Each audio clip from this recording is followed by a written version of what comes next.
महादेव, राधे राधे। आज मैं एक शिव चर्चा भजन लेके आई हूँ। अच्छा लगेगा तो प्यार दुलार बरसाना, कमेंट बॉक्स में बताना शिव चर्चा भजन आप लोग को कैसा लगा। अच्छा लगेगा तो कमेंट में जरूर से जरूर बताना। दुआरा पे भीड़ बड़ी भारी, डमरुआ बजावा ये भोला। दुआरा पे भीड़ लागल भारी, डमरुआ बजावा ये भोला। डमरुआ बजावा ये भोला, डमरुआ बजावा ए भोला। दुआरा पे भीड़ लगे भारी, डमरुआ बजावा ए भोला। भोला दुआरे का अंधा पुकारे, भोला दुआरे का अंधा पुकारे। अरे अंधा नया नवा तू दे डमरुआ बजावा ए भोला। अरे अंधा नया न बरसावा, डमरुआ बजावा ए भोला। दुआरा पे भीड़ लगल भारी, डमरुआ बजावा ए भोला। दुआरा पे भीड़ लगल भारी, डमरुआ बजावा ए भोला।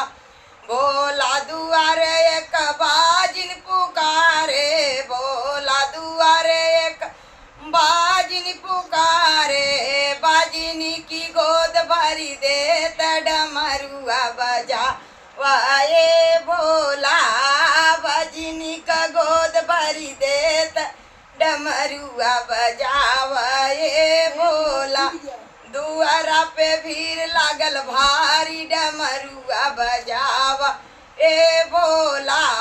डमरुआ बजावा ए भोला, डमरुआ बजावा ए भोला। यारे दुआरा पे भीड़ लगल भारी, डमरुआ बजावा ए भोला। भोला दुआरे एक लंगड़ा पुकारे, भोला दुआरे एक लंगड़ा पुकारे। लंगड़ा पैर दई देत, डमरुआ बजावत ए भोला। लंगड़ा पैर दई देत, डमरुआ बजावा ए भोला। डमरुआ बजावा ए भोला, डमरुआ बजावा ए भोला। दुआरा पे भीड़ लगल भारी, डमरुआ बजावा ए भोला। भोला दुआरे एक निरधन पुकारे, भोला दुआरे एक निरधन पुकारे। निरधन के धन दई देत, डमरुआ बजावा ए भोला। अरे निरधन के धन दई देत, डमरुआ बजावा ए भोला। डमरुआ बजावा ए भोला, डमरुआ बजावा ए भोला।